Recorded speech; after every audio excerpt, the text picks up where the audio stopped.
Assalamualaikum warahmatullahi wabarakatuh. Perkenalkan, nama saya Elsa. Saya dari kelas Manzawa 1 2017. NIM saya 1730604022. Mata kuliah Manajemen Strategi. Di sini saya akan menganalisis dampak negatif dan positif saat COVID-19 terjadi dengan menggunakan analisis SWOT. Nah, dan di sini juga saya akan mencoba menganalisis KFC saat COVID-19 ini terjadi. Strategi KFC saat melawan COVID-19.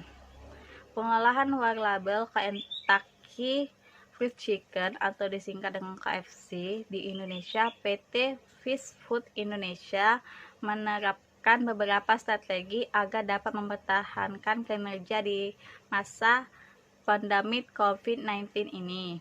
Pasalnya, perusahaan telah menutup 83 gerai secara nasional dampak dari COVID-19 ini. Untuk mempertahankan dan meningkatkan kinerja keuangan dengan tetap membuka sejumlah gerai KFC, meskipun perusahaan tetap mengikuti himbauan pemerintah, juga itu hanya melayani transaksi tetap, take away, ojek online, hand travel, dan drive-thru. Walaupun penjualan sangat turun, kami berusaha mempertahankan posisi flow-thru untuk keberlangsungan operasional perusahaan sampai akhir bulan Juni 2020 dengan mengharapkan di bulan Juli bisnis perusahaan akan kembali normal. Di sisi lain, perusahaan mengkonfirmasi telah merumahkan sebanyak 450 pekerja KFC di daerah Jawa. Langkah tersebut diambil akibat dampak dari COVID-19 yang berpengaruh terhadap operasional bisnis perseorangan. Dalam tahap awal masa darurat bencana non-alami COVID-19 ini, perusahaan akan bekerja sama untuk memastikan komitmen menghindari PHK karena karyawan dirumahkan tersebut akan tapi mendapatkan upah dengan penyesuaian besar dan secara pembayaran upah sesuai dengan dialog dan kesepakatan antara manajemen perseorangan dan SPFFI.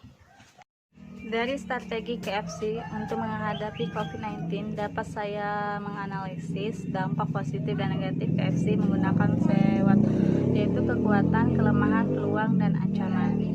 Kekuatan KFC untuk menghadapi COVID-19 ini yaitu yang pertama yaitu punya merek yang global.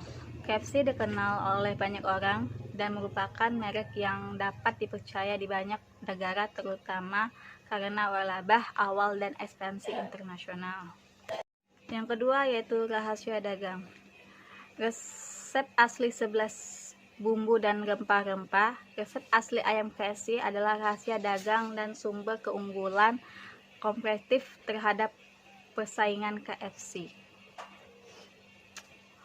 Selanjutnya itu kelemahan KFC saat menghadapi COVID-19. Yang pertama yaitu tidak boleh makan di tempat. Penyesuaian yang dimaksud adalah menghentikan sementara layanan makan di tempat di antara beberapa tempat lainnya yang menutupi total sementara kegiatan bisnis. Yang kedua yaitu menu makanan yang tidak sehat.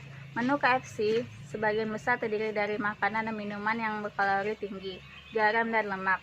Penawaran menu macam-macam ini memicu protes oleh organisasi yang mengurangi obesitas dan karenanya menurunkan popularitas KFC. Konsumen juga sering memilih keluar untuk pilihan yang lebih sehat. Selanjutnya itu peluang. Peluang KFC saat COVID-19 terjadi. Yang pertama yaitu bekerja sama dengan Grab dan Gojek. Seiringan himbauan pemerintah untuk bekerja dan belajar di rumah untuk mengurangi penyebaran virus COVID-19. Tentu ada terjadinya peningkatan di home travel dan terutama juga pelayanan online-nya melalui Gojek dan Grab sudah bekerja sama dengan KFC Indonesia. Yang kedua yaitu diskon GoFood.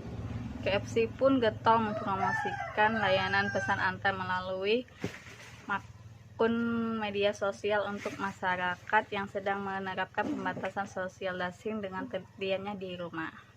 Yang ketiga yaitu mengenalkan program Pay and Pick. Masing-masing restoran cepat saji asal Amerika Serikat ini memiliki aturan sendiri. KFC misalnya mengenakan program PNPIC dari KFC-ku APS yang bisa diunduh di Android. Selanjutnya yaitu ancaman. Ancaman KFC saat menghadapi COVID-19. Yang pertama yaitu menahan ekspansi penambahan gerai. Karena pandemi virus Corona, perusahaan terpaksa menahan ekspansi penambahan gerai dan baru akan melanjutkan agenda ekspansi setelah kondisi kembali stabil. Yang kedua yaitu 97 gerai KFC ditutup. Beberapa KFC ditutup di wilayah Indonesia karena pusat pembelanjaan tidak beroperasi sebagai dampak berkelanjutan dan penyebaran COVID-19. Yang ketiga yaitu pemotongan gaji. Pemberitahuan atau saat itu adalah para pekerja akan dipotong gaji dari 30% sampai 50% selama dirumahkan. Akan ada pemotongan 30% bagi karyawan yang gajinya di bawah 3 juta dan 50% bagi karyawan yang gajinya di atas 30 juta. Baiklah, itulah video dari saya. Sekiranya saya salah kata atau kurang lengkap materi dari saya minta maaf, kepada Allah saya mohon ampun. Saya akhiri. Wassalamualaikum warahmatullahi wabarakatuh.